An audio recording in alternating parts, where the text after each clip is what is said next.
رسول محترم صلی اللہ علیہ وسلم کو کبھی کہا گیا کہ آپ بڑی عجیب و غریب باتیں کرتے ہیں کہ ایک ہی معبود ہے،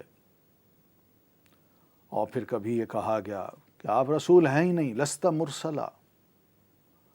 اور کبھی یہ کہا گیا کہ آپ پاگل ہیں، مجنون ہیں، آپ ساحر ہیں، آپ کاہن ہیں، سود سیر ہیں، آپ جو باتیں کرتے ہیں کل کی خبریں آپ بتا رہے ہیں، لوگوں کے حالات کی، ان کے مستقبل کی، ان کی قسمت کی، یہ کاہنوں کا کام ہوتا ہے، آپ کاہن ہیں، رسول نہیں ہیں، اور آپ شاعر ہیں، آپ رسول ہی نہیں ہیں۔ کیا کچھ نبی علیہ الصلاۃ والتسلیم کو کہا گیا، اور ادھر ہیں کہ پیارے نبی علیہ الصلاۃ والتسلیم کو ایک روگ ہے، افسوس ہے، غم ہے، دکھ ہے جو پگھلا رہا ہے۔ غم یہ ہے کہ خدا نخواستہ یہ مر گئے تو ان کا انجام کیا ہوگا۔ غم یہ ہے کہ مجھے رسول نہیں مان رہے، میں واقعی اللہ کا رسول ہوں۔ یہ دکھ اور غم، یہ افسوس، اس کی کیفیت ایسی تھی کہ اللہ تعالیٰ نے جانی، اور جانتے ہوئے اللہ تعالیٰ نے قرآن مجید میں ہمیں بتایا کہ پیارے رسول صلی اللہ علیہ وسلم کی سیرت کا یہ پہلو بھی ذرا غور سے سنو کہ فَلَعَلَّكَ بَاخِعٌ نَفْسَكَ عَلَىٰ آثَارِهِمْ إِن لَّمْ يُؤْمِنُوا بِهَٰذَا الْحَدِيثِ أَسَفًا۔ کہ اللہ کے رسول جس بات کے ذریعے آپ ان کو توحید کی دعوت دے رہے ہیں، یعنی قرآن مجید، اور یہ مان نہیں رہے، تو ہمیں تو ایسا لگتا ہے کہ آپ اپنے آپ کو گھول گھول کے مار دیں گے کہ مومن کیوں نہیں ہو رہے۔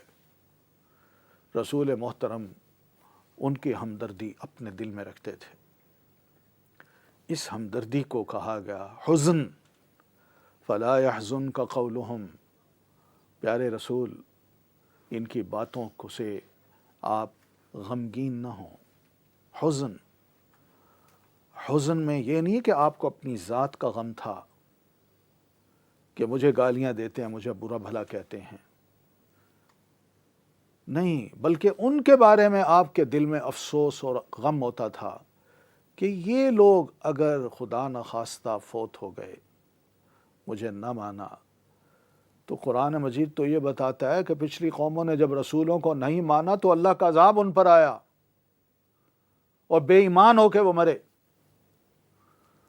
یہ افسوس اور غم نبی علیہ الصلاۃ والتسلیم کو ان کے بارے میں تھا، اپنے بارے میں نہیں تھا۔ تو غم ہوتا ہے انسان کا ذاتی، اور حزن ہوتا ہے کسی غیر کی فکر۔ پیارے نبی علیہ الصلاۃ والتسلیم کو یہاں سمجھایا فلا يحزنک قولہم، اللہ کے رسول ان کی باتیں یا ان کی بات آپ کو غمگین نہ کر دے۔ یعنی وہ آپ کو الزام دیتے ہیں کہ آپ رسول نہیں، آپ واقعی رسول ہیں، ہم کہتے ہیں انک لمن المرسلین، دنیا مانے نہ مانے، ہم کہتے ہیں آپ واقعی اللہ کے رسول ہیں، اور یہ آپ کو کہتے ہیں آپ شاعر ہیں، آپ کاہن ہیں، مجنون ہیں۔ اللہ فرماتے ہیں آپ پر اللہ کی رحمت ہو، وما انت بنعمت ربک بمجنون، اللہ کے انعام ہے آپ پر، اللہ کا بڑا کرم ہے، اس کی مہربانی ہے، وہ وہی آپ پر اتارتا ہے، آپ وہی کے مطابق بات کرتے ہیں، اور یہ باتیں عقل کو، ذہین انسان کو، با اخلاق انسان کو اپیل کرنے والی ہیں، کوئی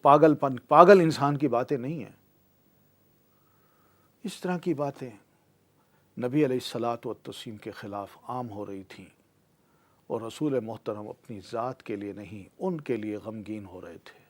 داعی کا یہی کام ہوتا ہے،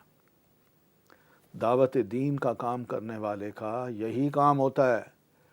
کہ اس کی ذات پہ اگر کوئی حرف آئے تو اس کو روگ نہیں بناتا، اس کے لیے سب سے بڑا روگ یہی ہوتا ہے کہ دوسرے اللہ کی بات کو نہیں مان رہے، اور میں ان کو مسلسل تنبیہ کر رہا ہوں،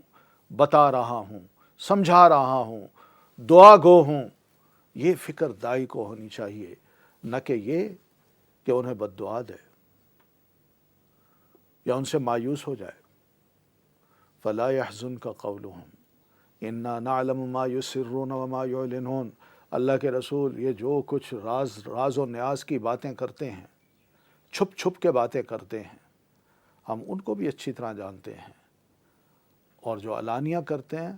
ہمیں وہ بھی اچھی طرح معلوم ہے۔ یہ کیا ان کا ریکارڈ ہم محفوظ کر رہے ہیں، ہمیں پتہ ہے کہ آپ کے خلاف کیا باتیں کرتے ہیں اور چھپ چھپ کے کیا پلاننگ کرتے ہیں۔ کیا سہارا ہے؟ آج بھی مسلمان اگر اسی قرآن کو پکڑ لے تو یقین مانیے مسلمان کے خلاف جو پلاننگ ہو رہی ہے، جو چھپ چھپ کے باتیں ہوتی ہیں، جو راز و نیاز کی باتیں ہوتی ہیں، جو پلان بنتے ہیں، جو علانیہ کہے جاتے ہیں، اللہ فرماتا ہے میں جانتا ہوں، مت گھبرائیے، میں نمٹ لوں گا۔ کیا اللہ تعالیٰ اکیلے رسول اللہ صلی اللہ علیہ وسلم کی طرف سے ان سب سے نہیں نمٹا؟ کیا بگاڑ سکے یہ اللہ تعالیٰ کا؟ کیا بگاڑ سکے یہ پیارے رسول صلی اللہ علیہ وسلم کا؟ کچھ نہیں بگاڑ سکے۔ اسلام زندہ ہوتا رہا، اسلام آگے بڑھتا رہا، اسلام کی دعوت ان کے گھروں میں جاتی رہی، ان کے دلوں میں اترتی رہی، ان کی نسلوں میں اترتی رہی، اور وہ حیران تھے کہ یہ کیا کچھ ہو رہا ہے۔ صبح اٹھتے ہیں، رات کو پلاننگ کرتے ہیں، صبح اٹھتے ہیں تو معلوم ہوتا ہے کہ جس کو ہم نے کہنا تھا وہ خود مسلمان ہو گیا، اور جس کو پلان کر کے بھیجتے ہیں کہ جاؤ یہ منصوبہ ہے، جا کے یہ طے کر، یہ کام کر کے آؤ، اور جب پتہ چلتا ہے کہ وہ تو وہاں گیا اور مسلمان ہو گیا۔ یہ کام اللہ کے ہیں، لوگوں کے نہیں ہیں۔ لوگ کچھ نہیں بگاڑ سکتے دین کا۔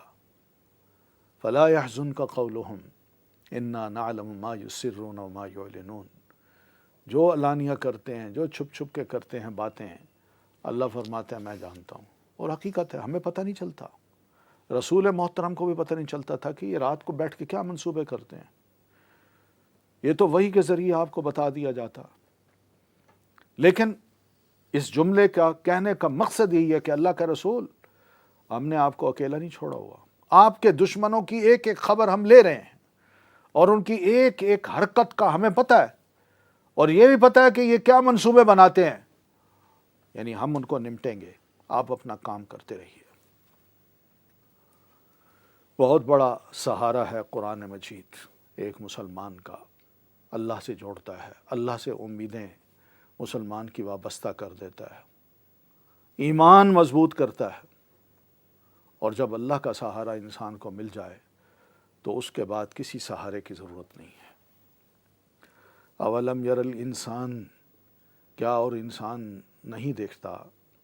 انا خلقناہ، کہ بے شک ہم نے پیدا کیا اس کو، من نطفۃ، ایک نطفہ سے، فاذا ہوا، تو اچانک وہ، خصیم، جھگڑالو بن جاتا ہے، مبین، کھلم کھلا،